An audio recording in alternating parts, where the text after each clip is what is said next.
Okay, the Germans have 45, 50, 55 IPCs to spend.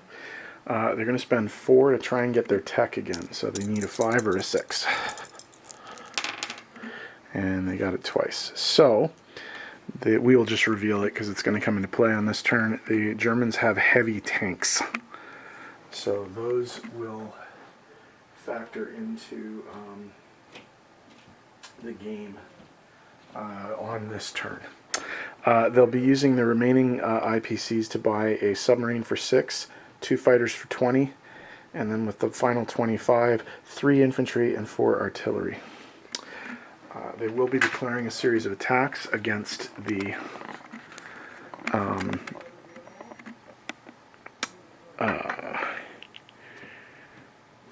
Russians. Oh, sorry, there's one other attack I want to declare. And it's just in the North Sea. We're going to go after that. We're going to go after that destroyer in Sea Zone 111. But not the other one. Okay, we're not going to go after the one in Sea Zone 110. So just that one.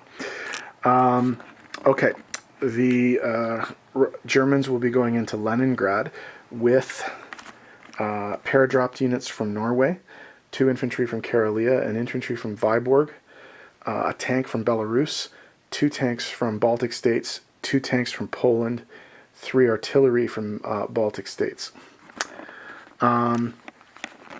They will be going into western Ukraine with a tank from Romania, an infantry from eastern Poland, and 2 fighters and a tactical bomber from the Baltic states. They'll be going into Bessarabia with 2 infantry, a mechanized infantry, a tank from Romania, a tank from Yugoslavia, and the fighter from Romania, and a fighter and a tactical bomber from the Baltic states. I think those are all the attacks.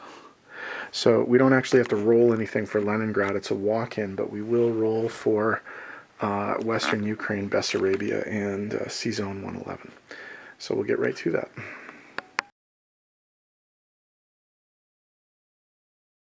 Okay, this is the attack on Sea Zone 111. The Germans are coming in with a fighter and a tactical bomber, and the British are defending with the HMS Eclipse destroyer. The TAC bomber is going to attempt to target select, and it missed. Fighter missed. Here comes a hit. I can feel it in my bones. Hit. Alright, we'll kill the fighter. Hit. Here comes another hit. I can feel it in my bones. Miss. Okay. So lost the fighter, but cleared the sea zone.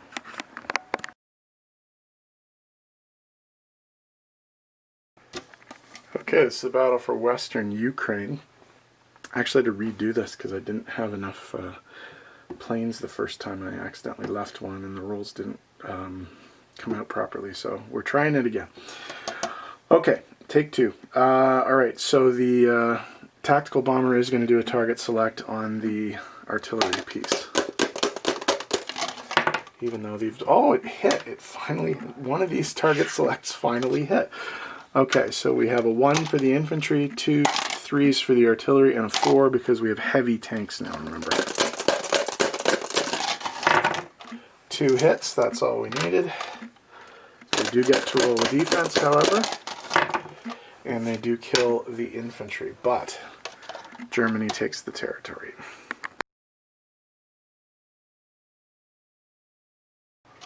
Okay, the attack on Bessarabia, 2 infantry, a mechanized infantry, 2 fighters, 2 tanks, and attack. Attack is going to try to hit the artillery with its target select, and it misses. Okay, 3 1s, 2 2s, 2 4s. Almost every one hit. One of the tanks missed, but everything else hit. So these guys are all dead, but they do get to roll their defense. And they hit with 1, so they will lose 1 infantry, the Germans, but they do take the territory. Okay, non-combat for Germany. The remaining plane that participated in the C-Zone 111 assault is going to land back in Western Germany. The carrier and the two submarines are going to move into 113. The infantry, artillery, and tank from Western Germany are going to be railed 1, 2, 3 into Eastern Poland. The air transport from Leningrad is going to land in Berlin. The AA gun from Baltic states is going to move up to Leningrad. The infantry from Baltic states is going to move to Belarus. The infantry and anti-aircraft gun from Poland are going to move into Eastern Poland. All of the planes from the Western Ukraine and Bessarabia assaults will also land in Eastern Poland. The artillery from Yugoslavia is going to move forward into Romania.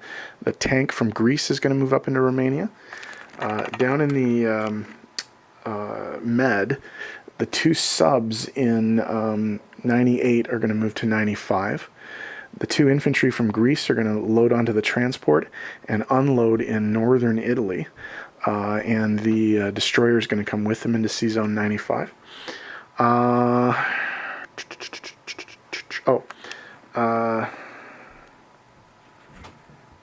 The two tanks and the infantry from Germany are going to move 2 spaces into Eastern Poland. The tanks can drive, the infantry will be railed. I think, if I haven't forgotten anything, that is all the moves. Okay, back in a sec.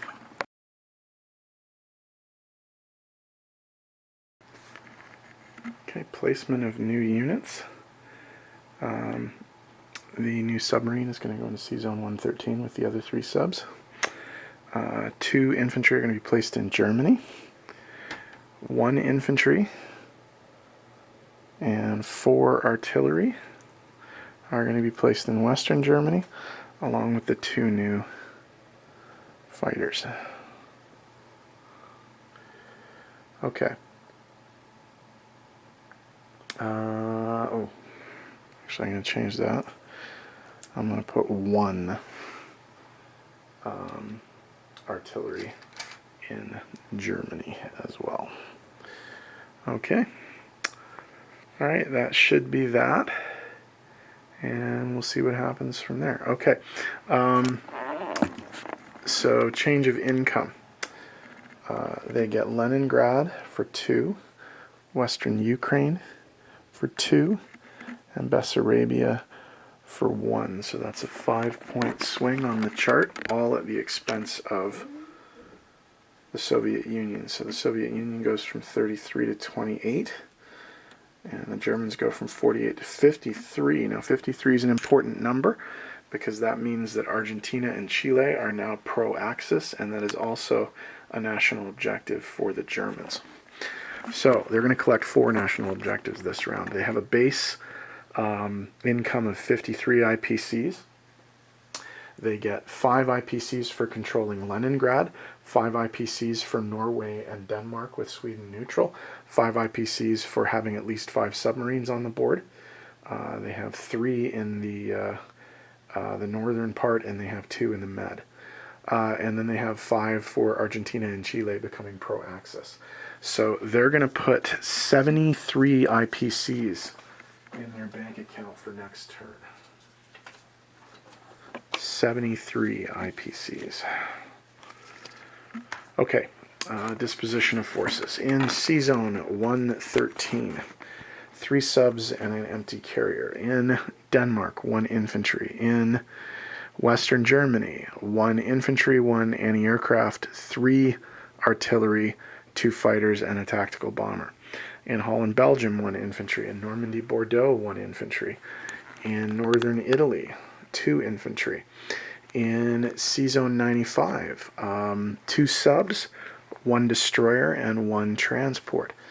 In Germany, 1 air transport, 2 infantry, and 1 artillery. In Leningrad, 5 infantry, 3 artillery, 5 tanks, 1 anti-aircraft. In Belarus, 1 infantry. In eastern Poland, 3 tanks, 3 infantry, 1 AA gun, 1 artillery, 4 fighters, 2 tactical bombers. In western Ukraine, 1 tank. In Bessarabia, 2 tanks, an infantry, and a mechanized infantry. In Romania, a tank and an artillery. And I believe that is the extent of the German forces around the board. So UK is up next.